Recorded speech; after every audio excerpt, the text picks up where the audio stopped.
Well, come back is probably what the Soviet embassy said when today's subject informed them about a lack of enthusiasm to continue living in their glorious union after a lifetime of pain. This is our Yun, the As of Yet Unnamed podcast, and today's topic is Svetlana Stalin. Well, actually, it's Svetlana Alulieva, but I can't keep pronouncing that name, so Stalin it is. I am sorry, Miss Aluli. Something. As you may have guessed from the video's title and her name, she was the daughter of the Georgian menace, Hitler's favorite Bolshevik, the one, the only, Joseph Stalin.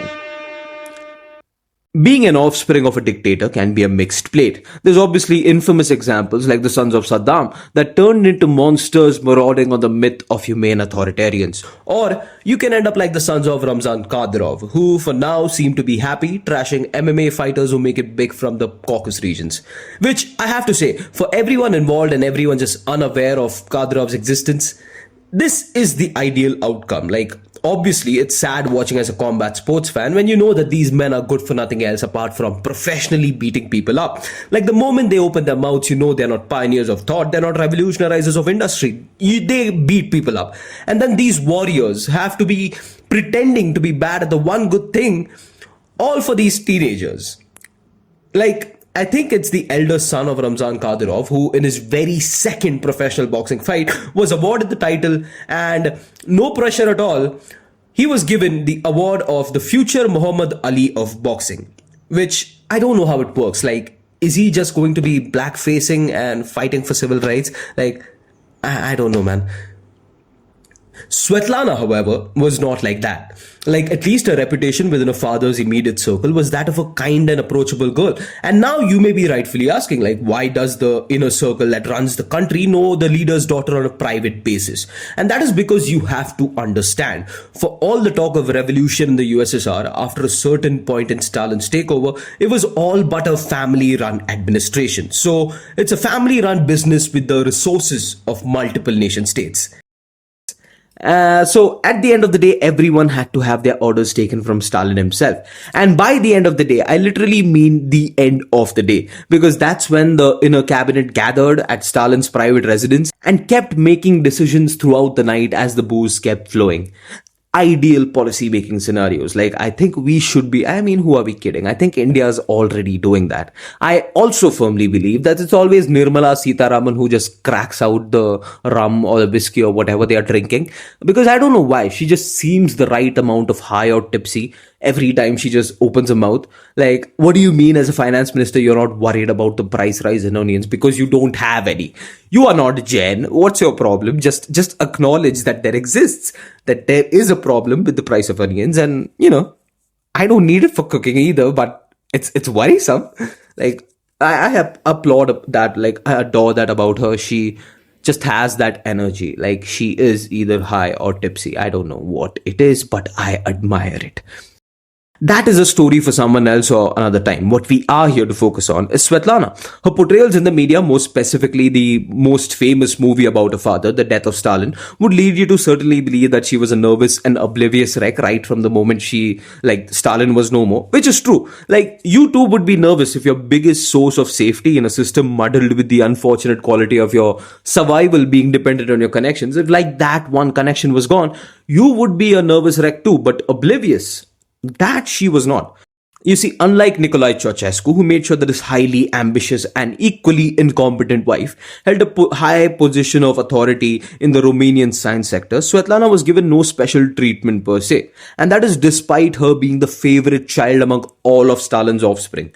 So, she worked as a translator and a lecturer of political thought and history in universities across Moscow, a field that her father kind of pushed her into, while she herself had a love for literature and was fluent in English. In her published series of 20 letters to a friend, Svetlana makes these observations regarding the atmosphere the day her father died. Quote, "There was only one person who was behaving in a way that was nearly obscene. That was Beria. He was extremely agitated. His face, repulsive enough at the best of times, now was twisted by his passion, by his ambition, cruelty, cunning, and a lust for power, and more power still. He was trying so hard at this moment of crisis to strike the exact balance, to be cunning, yet not too cunning. Now, obviously, she will try to vindicate her father, and that's what many experts think her writings are aiming at. But regardless, it is good insight into how she viewed the situation and was certainly not clueless as to how perilous her fate had just become. Now, due to her father's status, dating wasn't easy for this woman. Like, we can all picture the stereotypical protective dad whose daughter you would not even slightly want to risk hurting. That was Joseph Stalin, but like 1000 times worse. Like one bad date and you would have been on your way to state sanctioned ghosting, better termed as exile to Siberia. But her first true lover, seems to be the guy who deserved some form of state sanctioned ghosting. Because get this, she was 16 when she started having a relationship with a prominent filmmaker, Alexei Kapler, a 36-year-old. This is illegal. She's a minor. It was 1942 that they first met, so at the height of the war itself. Kapler was a respected filmmaker and since the start of the war on the Eastern Front had been deployed across the lines to make patriotic propaganda, because what else is a movie man to do during this time apart from, hitting on schoolgirls? During one of his vacation visits to Moscow, Kapler struck a familiarity with Svetlana that would ruin both their lives later on. From 42 to 43, whenever Kapler came to Moscow, the two shared time together, where the elderly man talked for hours about his favorite art, music, and literature, to the schoolgirl, mind you. They went to see plays, movies, and even operas, something that Kapler wasn't very fond of, but Svetlana just cherished forever. Like in her writings, she just mentions it 80, 50 years down the line. So now all this time, since she was the daughter of a dictator whose nation is, currently fighting an existential war, obviously Svetlana had watchers. In this case, a man named Mikhail Klimov was assigned to be the watchdog of young Svetlana during these dates. Svetlana herself later wrote that after the initial awkwardness of knowing that someone's always watching you was gone, they didn't think that Mikhail would inform or act in a way that's harmful for this new couple. But those, as we all know, are delusions. The breaking point for the higher-ups with regard to this little affair came in 1943 when Kapler, who was sent to Stalingrad, wrote an editorial piece as someone on the front lines writing back home to their lover. Svetlana knew that this would be noticed by her father, which he did, and was furious about. Stalin, however, not being a literal schoolgirl, was well aware that Svetlana could not be the only woman this was written for. Since, Kapler was a womanizer. Like, what do you expect of a filmmaker who hits on children? So, regardless, Stalin decided to use this as a good way to just put an end to this thing once and for all. Writing about one of the last moments together, Svetlana remembers, quote, "We hit upon an empty apartment near the Kirk station where some Air Force friends of Vasily's used to foregather. I didn't go alone, but in the company of my watchdog Klimov. He was terrified when I set out after school that day in a wholly different direction than usual. He sat in an adjoining room and the whole time pretended to read a newspaper, while actually straining to catch what was going on in the next room, the door of which was wide open. What was actually going on? We were neither of us capable of carrying on a conversation any longer. We stood together and kissed in silence, knowing it was the last time. Kapler knew it could only end badly and had decided to go away. He had been assigned to go to Tashkent to make a movie on the partisans in Belarusia called In Defense of the Fatherland. We were happy and grief-stricken at the same time. We gazed into each other's eyes and kissed. We were endlessly happy, but the tears kept coming into our eyes. Now, while the lovers enjoyed their final moments together, the Soviet administration had plans for them that they would soon find out about. Svetlana writes, quote, "The day after that, March 2nd, 1943, just as he was about to leave, two men approached in his room and told him to come along. They took him straight to the Lubyanka prison. That's a NKVD prison outside Moscow. There, Kapler saw a famous General Vlasic, who'd come to make sure everything went as it was supposed to, and everything did. Kapler was searched and told that he was under arrest, the pretext that he had contacts with foreigners. And that was all. Kapler would leave Moscow the same day on a nearly decade-long journey of exile. The quote foreigners that Kapler was in contact with were all journalists. And I don't know, there might be a reason that foreign journalists hang around in Moscow in 1943. Something about a Nazi, a fascist, and a world and a war or something. I don't know. Stalin knows best. Anyways, that was a strong enough charge. He was put away. Svetlana would be confronted the next day by her father, who revealed that he was well aware of all their phone calls and secret meetings. Additionally, he demanded Svetlana to hand over all the letters written by Kapler that Stalin knew lay hidden somewhere in this room, which this terrified teenager then did. This is an excerpt from her recollections of what happened after. But I love him, I protested at last, having found my tongue again. Love, screamed my father with a hatred for the word I can scarcely convey. And for the first time in his life, he slapped me across the face. Twice. Just look, nurse. Look how low she sunk. He could no longer restrain himself. Such a war going on, and she's busy the whole time? Unable to find any other expression, he used the coarse peasant word. No, no, no, was all my nurse could say, standing in a corner and warding off something frightful with a fat hand. What do you mean, no? My father was still in a rage, but he was spent after hitting me and started speaking more calmly. What do you mean, no, when I know the whole story? He looked at me and said something that all but struck me down on the spot.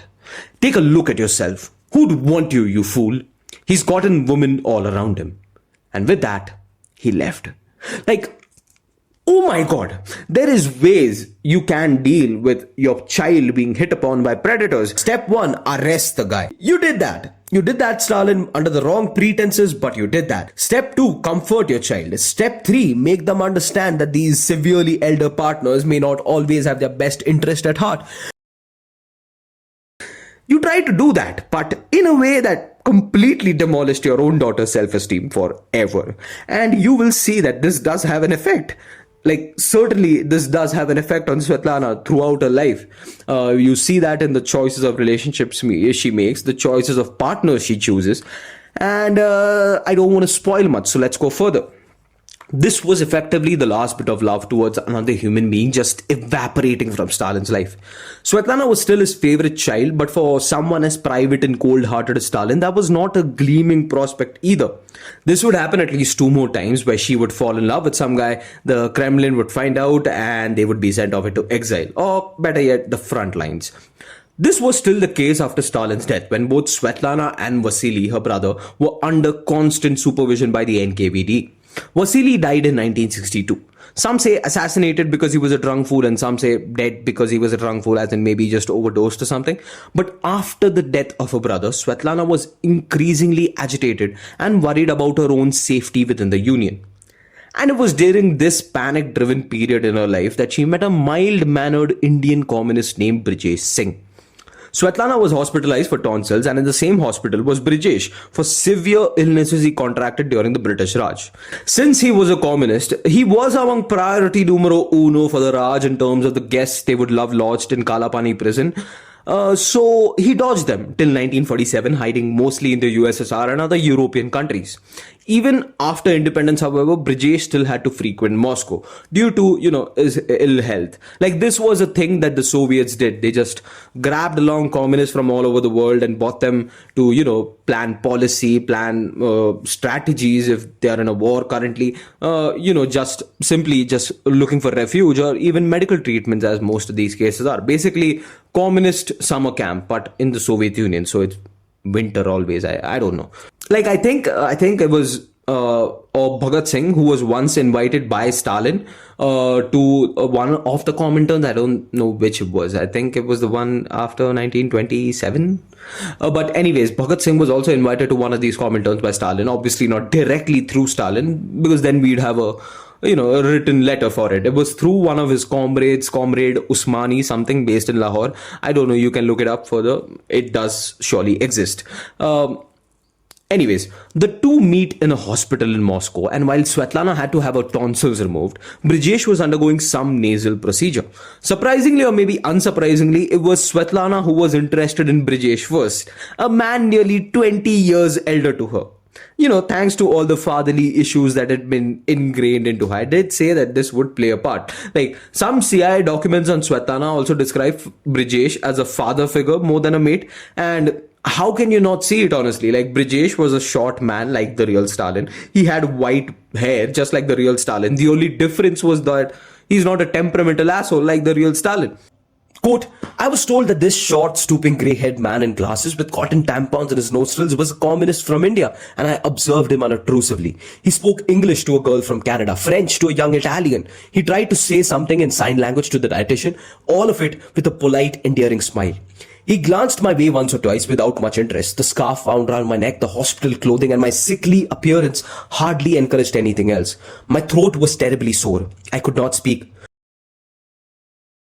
wrote Svetlana about her early days of fascination towards Brijesh. And I have to say, like, what a fall from grace for Indian men in general. Like, this is the daughter of Stalin, the man who is responsible for what Russia is today. Like, if it weren't for this man, Russia would still be an imperial shithole at best and a Nazi backwater at worst. Like, it was this man's brutality in industrialization that made sure that Russia survived the 20th century and made it into the 21st. So it's this man's daughter who's currently fawning over an Indian. And why is that? Is it because of the good looks? No. Brijesh looks like most other Indians do today. He's a normal Indian. But what the difference is his ideology. Like, that matters. That shapes the person you are. Brijesh was kind and empathetic because that's what his ideology shaped him to be. Svetlana noticed that he was kind and empathetic, and that's what she found hot. Indians today have just forgotten that. We have given up our anti-colonial roots and everything because that's when we were cool as a people. Today, everyone's a fucking Hindu nationalist, and that is nothing but the ideology of the oppressor. Just given, a dhoti, a lungi, and some orange face paint on it. It's that. It's just that. It's the ideology of hate. It's the ideology of keeping others down. And obviously, you are not a very, pleasant human being if you keep that around. Like, that's not going to work out well for you or your personal development. So I don't know. Long rant aside, they eventually start talking when Svetlana forgoes all fear and just approaches him, and they keep it up daily during their time in hospice, and later continue to be amazed by each other during their stay in Sochi as a rehab exercise for their treatment. Like, I think Sochi is a very beautiful resort town because there was an Olympics held there. I'm not sure, but it sounds wonderful. Sochi, what a name. Svetlana was an Indophile, but not in the sense of mysticism or religious stories. No, she had an immense love for the people of India and how they managed to pull themselves out of their bondage while, keeping the nation united, unlike many other post-colonial states. A huge reason for her, as well as the general population of the USSR's interest in India, was former PM Nehru, I can't say that name right, and his visit to Moscow, along with his book, The Discovery of India. Svetlana loved Nehru and Gandhi, was ever so excited to talk about these figures to actual Indians, and Brijesh politely engaged in all these discussions. And that's when you know that this boy is falling in love, because around the 1960s, like, I don't think communists and Congress had a very great relationship, because it was, I think, 1959 that they just took out the very first elected communist government in India or the world. Like, I think it was the first non-Congress government in India, and they just zooted them out of office. So I don't think it's very good time for, we're talking about the leaders of Congress to a communist, but Brijesh obliged, and that's how the boy is in love as well. I mean, the old man is in love as well.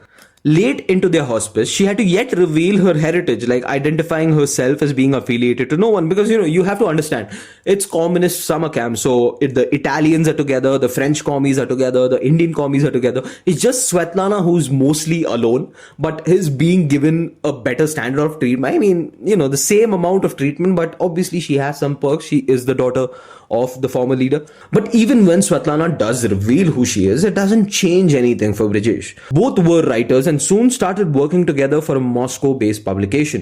In 1964, Brijesh went back to India, returning to work in Moscow the following year as a translator and continuing his relationship with Svetlana.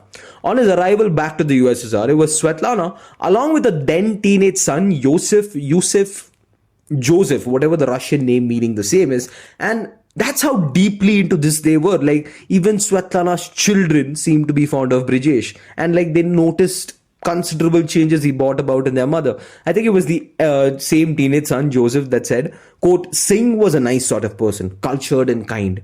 It was very enjoyable to be with him. He was calm and patient and knew how to look upon things with a certain sense of humor. He came to live with us and to Katya, and he was our mother's husband. We treated him with respect. I think she was happy. The love for each other grew, and eventually they did in fact want to get married. This, however, would be a challenge of a lifetime, and eventually what broke Svetlana's faith in the utopian Soviet state. But that will be in part 2, and right now I have to go and record part 2. Anyways, I don't have an outro. Give me money so that I can put CCTV cameras in your houses. Bye.